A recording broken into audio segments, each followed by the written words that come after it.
반갑습니다. 주식한 열의가 정렬입니다. 자, 오늘 디선레빌리티 또 오늘도 짚고 넘어가야죠. 매일매일 올려드리고 있습니다. 예전에 제가 한창 영상들을 많이 올려드릴 때 텐션들이 지금 조금씩 올라와주고 있는데 조금만 더 기다려주시면 예전에 그 텐션을 그대로 또 찾아오도록 하겠습니다. 자, 디선레빌리티가 오늘 또 6% 정도 상승하는 모습들 보여줬습니다. 장중 윗꼬리가 좀 달리는 모습들을 보여주고 있는데 오늘 수급이 좀 제 기준으로는 좀 안 좋은 소식들이 있었는데 외국인이나 기관이랑 또 얘네들이 미친 듯한 순매수 흐름들을 좀 보였습니다. 이 체코 원전 소식들이 수주가 들어오는 게 좀 가시화되지 않았을까? 그래서 외국인들이랑 기관이랑 얘네들이 좀 미리 알고 순매수를 하는 모습들을 보여주고 있는 것이 아닐까 싶은 생각들은 좀 들기도 하더라고요. 자, 오늘 재무적인 부분들도 좀 살펴보고 두산 에너빌리티 좀 안 좋은 소식들 오늘 말씀을 드릴 겁니다. 자, 그래도 두산 에너빌리티가 나쁘진 않습니다. 두산 에너빌리티 입장에서는 나쁘진 않아요. 자, 이런 것들을 좀 말씀드리기 전에 구독과 좋아요 한 번씩 부탁드리도록 하겠습니다. 자, 단도직입적으로 바로 들어가 볼게요. 자, 한국에 민간 국가가 지정이 됐죠. 그러니까 민간 국가의 하위 버전인 기타 국가로 선정이 된 건데 우리나라에서 이 원자력이라든가 에너지, 첨단 기술 이런 것들이 협력이 좀 제한적인 상황인데도 한국 기업은 정확한 내용조차 파악하지 못하고 있는 상황이다. 이렇게 이게 근데 다행히 지금 지정을 완전히 했던 건 아니고 발표하기 전에 있습니다. 4월 15일 가량에 그때쯤에 발표가 될 것으로 보고 있다고 해요. 자, 관련된 내용들 설명을 드릴 건데 자, 이 기사를 보면서 말씀을 드릴게요. 이거는 체코 원전을 노린 거 아니냐 이런 얘기들도 나와주고 있습니다. 좀 불협화음인 것 같은데 자, 바이든 정부에서 한국을 민간 국가 그리고 기타 지정 국가 목록에 포함했던 사실이 뒤늦게 알려지면서 논란이 되고 있다. 자, 이게 리스크에 포함한 배경으로는 체코 원전 수주를 꼽았다. 당시에는 미국 정부가 그랬어요. 웨스팅하우스랑 한국이랑 뭐 니네가 알아서 민간 기업인데 니네가 알아서 할 부분이지 왜 우리 정부한테 막 그러냐. 막 그런 게 한 발자국 뒤로 물러서져 있는 좀 소극적인 태도를 정부가 보여왔단 말이죠. 미국 정부가. 근데 여기서 미국의 에너지부도 웨스팅하우스의 소송전 뭐 그런 것들로 인해서 막 그 한 발짝 물러서서 지켜보는 그런 스탠스를 취하기도 했었어요. 근데 뒤에서는 또 한국을 민간국가 리스트에 포함시켰다. 자, 이게 지난 1월 민간국가 최하위 범주인 기타 지정국가에 한국을 추가했다. 라는 소식이 있었습니다. 약 20개국을 민간국가로 분류를 해놓고 이 리스트에는 북한을 비롯해서 중국, 러시아, 이란, 이라크, 시리아 20개국을 민간국가로 분류해놓고 있죠. 여기에서 동맹국인 한국을 민간국가로 지정한 건 사상 초유의 일이다. 자, 이 리스트는 이번에 4월 15일에 발표될 예정이다. 발표까지 시간적인 여유가 현저히 부족하다면서 정부 당국의 긴장이 높아지고 있는 상황인데 수출용 연구용 원자로 그리고 파이로 프로세싱 이 사용 후 핵연료 재활용 기술 사실 뭐 이것들은 사용 후 핵연료 재활용 이거 뭐 처리 못 해가지고 이거 처리를 하면 우라늄 나오고 핵 무기들이 뭐 개발할 수가 있는 상황이다 보니까 이게 좀 민감한 문제기도 해요. 우리가 이걸 손댈 수가 없으니까 이 원전 옆에다가 그냥 쌓아놓고 창고에 보관하고 있는 그런 상황인 거죠. 자, 일각에서는 미국이 우리나라 민간기관 리스트에 포함을 한 것이 체코 원전 수주 때문이라는 의견을 제시했다. 사실 이것 말고는 없잖아요, 사실. 우리나라 잘하고 있었는데 체코 원전 수주하기 직전에 수주가 들어온다라는 것들이 뭐 직전에 체코 정부에 좀 압박, 야, 한국이 민간 국가인데 우리나라랑 최신 원전 그거를 할 수 있는 건 아닌 것 같아. 아마 그런 의도인 거 아닐까.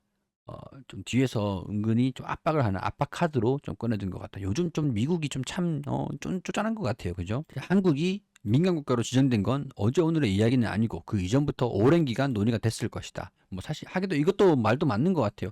하루 이틀 만에 뭐 이거를 우리나라가 한국을 민간 국가로 올려야 된다. 뭐 그런 건 아닌 것 같고 국제적인 뭐 정세, 우리나라 북한이랑 남한이랑 같이 이렇게 있는데 우크라이나 전쟁 터지면서 우리나라에서 미국에 대한 인식이 의존도에 대한 거, 미군 의존도에 대한 인식 그리고 트럼프가 당선되면서 뭐 좀 인지도가 조금 안 좋아지긴 했어요. 그래서 우크라이나를 보면서 우리가 배워야 된다. 막 그런 얘기들도 나와주고 있는 상태잖아요. 그렇기 때문에 우리나라가 50년간 핵 개발을 외친 요주의 국가였다라고 눈에 가시였다라는 거죠. 원자력 관련해서 우리나라는 주원 글씨인데 미국에서 원자력 기술 지원을 완전히 벗어나지 못한 상태로 토차적으로 원전 수출을 하려고 하니까 미국에서는 저러다가 이런 거죠. 조마조마한 거죠.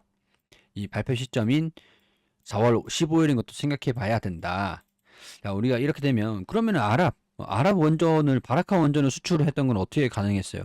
당시에는 조금 외교적인 이해관계가 조금 얽혀 있기도 했습니다. 당시에는 미국이랑 중동이랑 좀 외교적인 이해관계가 좀 있었는데 이제 중동이랑 미국이랑 급격하게 친해지면서 아랍이 미국의 원전 기술을 원한다고 했었거든요. 사실은 그때 당시에. 근데 이제 러시아라든가 중국의 원전이 들어가는 것보다 중동과 조금 친해질 필요가 있었죠. 당시 석유 때문에 아랍 쪽의 중동 국가들의 미국의 그런 이제 석유를 관리하기 위해서 좀 친해질 필요가 있었는데 그렇다고 이제 원전을 공급해 주기에는 좀 애매했어요. 당시에 프랑스도 있었는데 프랑스는 50%가 한국보다 비쌌고 그러다 보니까 중동과의 그 이해관계를 외교적인 그런 부분에서 한국이 수출을 하는 걸 좀 용인해 줬었던 미국도 한국을 좀 이용을 했었던 그런 상태였거든요. 그래서 중동에다가 미국 원전을 수출을 하게 되면 미국 기술이 유출되는 상황이 생길 수가 있잖아요. 그래서 한국을 좀 이용을 했었던 뭐 그런 이제 그런 시대적인 배경이 좀 있긴 했었는데 지금이랑은 그때랑은 조금 다르기도 합니다. 이 독자적인 상태로 원전 수출을 하려고 하니까 미국으로서는 조금 이제 체면은 안 서니까 웨스팅하우스를 가지고 뒤에서 이렇게 막 조절을 했었던 것 같아요. 제가 봤을 때는. 그래서 이 체코 신규 원전 수출 협상은 막바지 단계에 접어들었는데 이달 중 협상을 마무리하고 지금 세부 조정들을 하고 있는 상태죠. 빠르면 3월 말에 발표를 할 것으로 기대를 하고 있었는데 오는 4월에 본계약을 체결할 것으로 알려졌다. 지금 일단은 우리나라 뭐 전국도 뭐 국정 상태도 조금 좀 혼란스러운 상태라 가지고 사인할 사람이 있느니 없느니 뭐 그런 얘기들을 좀 하면서 조금은 밀리는 것들도 우리가 감안을 할 필요는 있을 것 같아요. 근데 갑자기 오늘 좀 수급을 보니까 좀 발표를 좀 임박했나라는 긍정적인 뭐 시나리오, 행복회로 이런 것들이 좀 살짝 돌아가기도 하는데 일단은 우리 정부하고 미국 웨스팅하우스 간의 지분 협의까지 된다면 본계약 체결은 빨라야 4월 중순으로 예상이 된다. 자, 이때 미국의 민간 국가 리스트 발효 시기와 일치한다. 대통령의 공백인 이 상황을 미국이 최대한 이용할 것으로 예상이 된다. 이게 조금 좀 걱정이 살짝 되기도 합니다. 그런 와중에 우리나라가 네덜란드의 원전 수주를 포기를 했다는 소식이 있어요. 네덜란드가 또 유럽이잖아요. 유럽이기도 하고 이 슬로베니아 이어서 네덜란드, 스웨덴 6개월도 안 돼서 벌써 세 번째 원전 수주를 포기를 한 거예요. 네덜란드, 스웨덴, 슬로베니아 뭐 다른 국가들도 지금 여러 곳 남아 있긴 하지만 유럽 시장을 완전히 버리는 형국이기 때문에 이 일각에서는 웨스팅하우스하고 우리 지적권 협상을 좀 마무리를 했죠. 그때는 조금 좋다 생각을 했는데 지금 생각해 보면은 야 이거 유럽 시장을 체코 원전을 마지막으로 해서 웨스팅하우스에서 넘겨주려고 하는 거 아니냐 그런 합리적인 의심이 그때 당시에도 들기도 했었거든요. 유럽 국가들을 상대로 추진해온 K 원전 수출이 줄줄이 무산되고 있다. 갑자기 네덜란드의 수주를 포기했다고 합니다. 자, 이 관계자가 이 내용들과 관련해서 한국은 체코 신규 원전 건설과 SMR 개발에 집중하기 위해 네덜란드 수출에는 참여하지 않을 것이라고 설명했다. 변명이 참 그럴듯하죠. 슬로베니아 전력회사 제네네지가 추진하는 2,400메가와트 규모의 원전 프로젝트 타당성 조사에도 불참하기로 했다.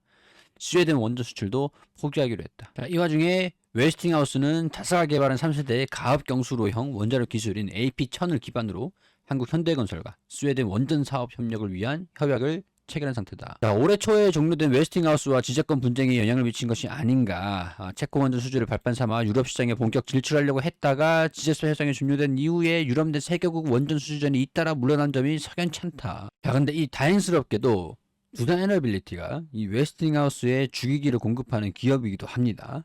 그래서 한수원이랑 진행을 하는 거에 수익성, 주도권, 뭐 세계적인 영향력, 입지 그런 것들은 좀 아쉽긴 하겠지만 이 웨스팅하우스에 주기기를 납품하는 입장이기도 하기 때문에 이 웨스팅하우스가 단독으로 원전 건설을 완수할 수 없는 만큼 한수원과 협력이 필요할 것으로 본다라는 그런 희망회로도 돌리면서 이 웨스팅하우스가 지금 현대건설과 협력하고 있는데 두산 에너빌리티도 같이 협력사이기도 하잖아요. 주기기를 납품하기도 하잖아요.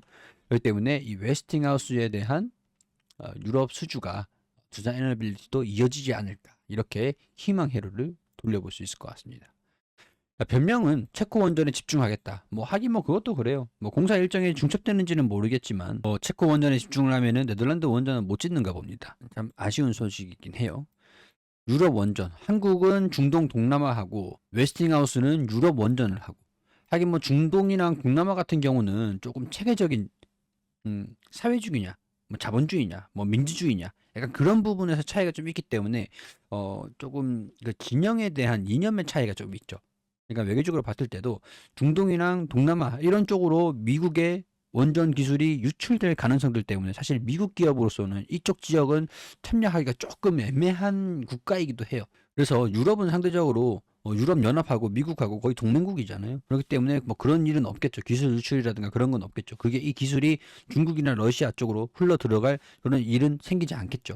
그래서 한국 니네는 중동이랑 동남아 해라. 그러면 한국은 중동이랑 러시아랑 경쟁을 해야 되는 상황이 발생이 되는데 입찰 자체를 중국 러시아한테 가겠지 우리나라한테 오겠냐 이거죠. 중동은 동남아는 받을 수 있을란가 모르겠네요. 뭐 그런 얘기인 거죠. 뭐 유럽 시장에서 계속 연이어서 철수하고 있는 게 노골적으로 이게 뭐 엠바고가 걸려 있긴 하겠지만 뭐 그런 건 아니겠냐 이렇게 우리끼리 은밀하게 알고는 있는 그런 내용들이 될 것 같습니다. 이 웨스팅하우스 협상 결과에 그러면은 그거 아니다라고 공개를 해줘야지. 공개를 하지 않고 함구하고 있다라는 게 더 의심이 가는 거죠. 아, 근데 그렇게 치면은 앞으로 또 기대를 하고 있었던 폴란드 원전도 무산될 위기에 처해 있다는 겁니다. 유럽 시장 뭐 언론에서는 사실상 포기한 게 맞다고 보고 있는 상태인 것 같고요. 스웨덴, 슬로베니아, 네덜란드 포기했죠. 그럼 이제 폴란드가 우리나라에 지어달라고 매달리는 상황들 그걸 기대하기는 어렵겠죠. 자, 체코 최종 계약 시기 일단은 지금은 불투명. 계엄 사태 그래요. 참 안담하죠. 폴란드, 스웨덴, 슬로베니아. 자, 그러면 결국엔 그게 있어요. 어느 나라 국가든 간에 권력을 잃은 정권은 상대주지 않습니다. 왜냐하면 향후에 이 프로젝트가 지연될 수 있을 영향을 줄 수 있기 때문에 정권이 교체가 되면 예를 들어서 체코 입장에서 보자고요. 우리나라가 갑자기 원전 수출하다 막 이렇게 국민의힘 이 정당에서 밀어붙이고 있는 사업 갑자기 한순간에 정권이 바뀌어요. 탄핵이 인용돼 가지고 정권이 만약에 민주당 쪽에서 정권이 뭐 그렇게 된다고 하면 그때 당시에 우리나라가 안 해. 정권이 바뀌면서 그렇게 불안 요인으로 작용될 수가 있잖아요. 그러면 체코 입장에서는 사업을 다시 전면적으로 시행해야 됩니다. 수정을 해야겠죠. 그렇기 때문에 계약 시기가 불투명하다. 이렇게 사실상 보고 있는 상태인 것 같고 뭐 안 그러길 바라죠. 사실은 빨리 이게 좀 국정이 좀 안정화됐으면 좋겠습니다. 폴란드까지 무산되면은 진짜 이거는 국가의 국익에 영향을 크게 미칠 만한 내용들이니까 특히나 이 폴란드 계약이라는 것도 100% 본계약을 확신했었던 그런 프로젝트이기도 했습니다. 자, 폴란드 같은 경우에서는 예전 같은 경우는 100% 확신한다. 언제든지 본계약을 체결할 수 있다. 근데 그럼 그때 좀 해줬었어야지. 폴란드 내부 상황이 급변하면서 원전 프로젝트도 사실상 차질을 빚게 됐다. 2023년도 12월 정권 교체 이후 투스크 총리가 적폐 청산 작업을 이어오고 있고 일종의 청소 작업인데 헌법재판소장이 이 총리 수사 검찰에 요청하는 내부 정세가 조금 어수선한 뭐 조금 정치적으로 정권이 바뀌고 나가지고 그걸 좀 안정화시키고 있는 상태인 것 같습니다. 그래서 이 영향 때문에 현지 화력발전소 인근 지역에서 진행키로 했던 타당성 조사도 하지 못했고 지연 차질 정도로 받아들여졌지만 원전 수주에 대한 관련된 원점 재검토 입장을 한수원에 전달하면서 사업 무산 기류가 강해졌다. 사인할 수 있을 때 사인을 했었어야죠. 자, 결국 우리가 기대를 해볼 수 있는 거는 체코 원전밖에 없네요. 이게 2024년도 7월이었는데 체코 K원전 만장일치로 선택이 된 거. 체코 원전 수주를 기대를 해봐야 될 것 같습니다. 4월 초까지도 기다려 볼 필요는 있을 것 같아요. 자, 이건 한전 기술인데 올해 신한울 3, 4호기 매출 인식 실적 계산할까. 자, 그러면 3, 4호기에 대한 매출이 이번에 전기본에서 발표가 됐었잖아요. 자, 원래 원전 4기였는데 한 기가 빠졌죠. 신한울 1, 2호기 그리고 신고리 5, 6호기. 이게 과거에 탈 원전의 상징으로 8년 만에 신규 원전이 본격 건설되는 것들인데 이게 또 두산에너빌리티가 주기기를 공급하는 산업이기 때문에 매출 인식이 되는 것들을 기다려 봐야 될 것 같습니다. 일단은 두산에너빌리티가 원전뿐만 아니라 가스터빈에도 일가견이 있기 때문에 최근에 사우디의 화력발전소 복합 화력발전소를 수주를 받으면서 가스터빈 수주를 또 따내기도 했었죠. 그게 3조가량이 됩니다.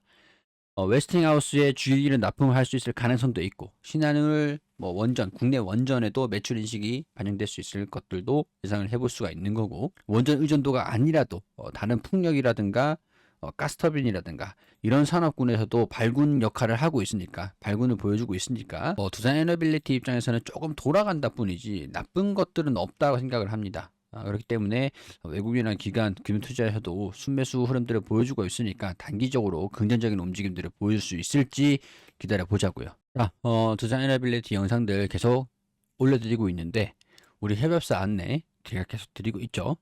우리 보네스트 투자자문 제도권 금융회사입니다. 우리 주식가격을 그대에게 하고 협업하기로 했는데 첫 번째 혜택 다 무료로 드려요. 지금 말씀드리는 거 돈 요구를 안 합니다. 다 무료로 드립니다.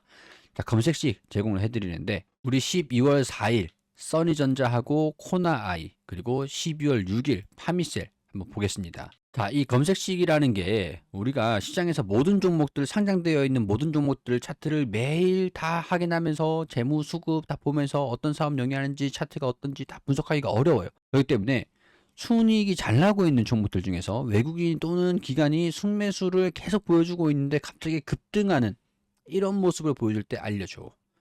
그런 종목들을 검색이 되면 알려줍니다. 이렇게 추려주는 거예요. 자, 오늘은 이렇게 이 주정구 검색식이라고 해서 이렇게 종목들이 좀 나와줬죠. 이것도 성과 검증을 할 수 있는 건데, 자, 써니전자도 12월 4일에 자, 고점이 1920원대였어요. 자, 그리고 3235원까지 상승했습니다. 여기서부터 여기까지 한 70% 정도가 상승했죠. 그리고 코나아이 같은 경우도 이날 12월 4일이죠. 12월 4일에 검색이 되고 난 다음에 이때 고가가 18,810원 정도, 여기에서 33,800원까지 70%가량이 7, 80%가량이 상승을 했습니다. 자, 물론 이런 종목만 나오지는 않아요. 우리가 또 추리긴 해야 되는데, 여기서 또 12월 6일 이 4일에 코나이 써니전자 나왔죠. 4일에. 자, 그리고 12월 6일에 나왔던 파미셀. 파미셀도 여기 어디일까요?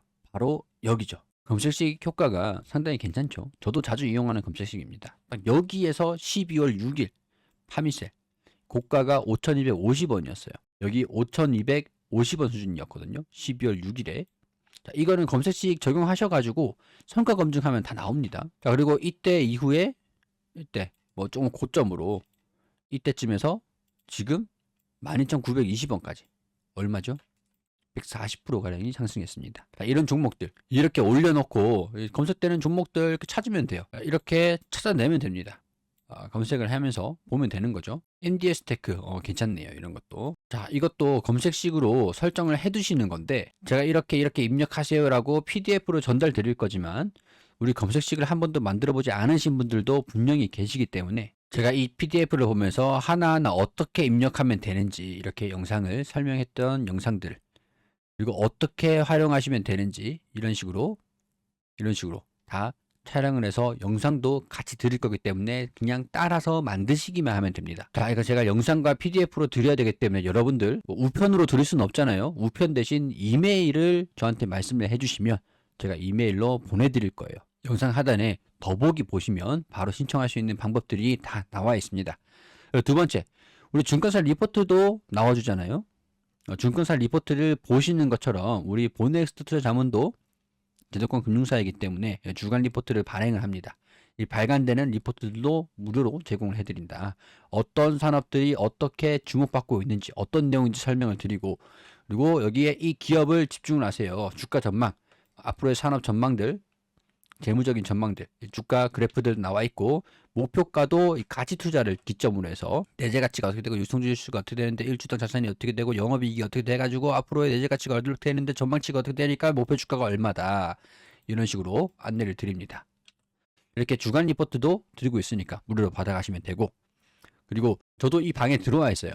카톡방에 들어와 있는데 계속 저도 보고 있습니다. 그래서 만약에 저한테 하고 싶은 얘기가 있다, 우리 협업사니까 카톡방에 들어오셔가지고 말씀 주시면 저도 보고 있어요. 그리고 이 두산 에너빌리티 뿐만 아니라 다른 종목들, 갖고 있는 종목들 중에서 불안한 종목이 있다? 그럼 도움을 받으시면 되세요. 카톡방에 들어오시면 이렇게 종목들도 안내 드리지만, 무료 종목들도 드리지만 교육도 같이 병행하고 있기 때문에 공부하시는데도 굉장히 도움이 많이 되실 겁니다. 공부방이라 생각하시고 오시면 되시고, 우리 보네스트 투자 자문 같은 경우는 제도권 금융회사이기 때문에 금융감독원과 금융위원회의 관리감독을 받고 있는 회사니까 걱정하지 않으셔도 됩니다. 실력이 굉장히 뛰어나시다는 걸 들어오셔서 보시면, 무료로 진행하고 있으니까 보시면 도움이 되실 거고 확인하실 수 있을 거예요.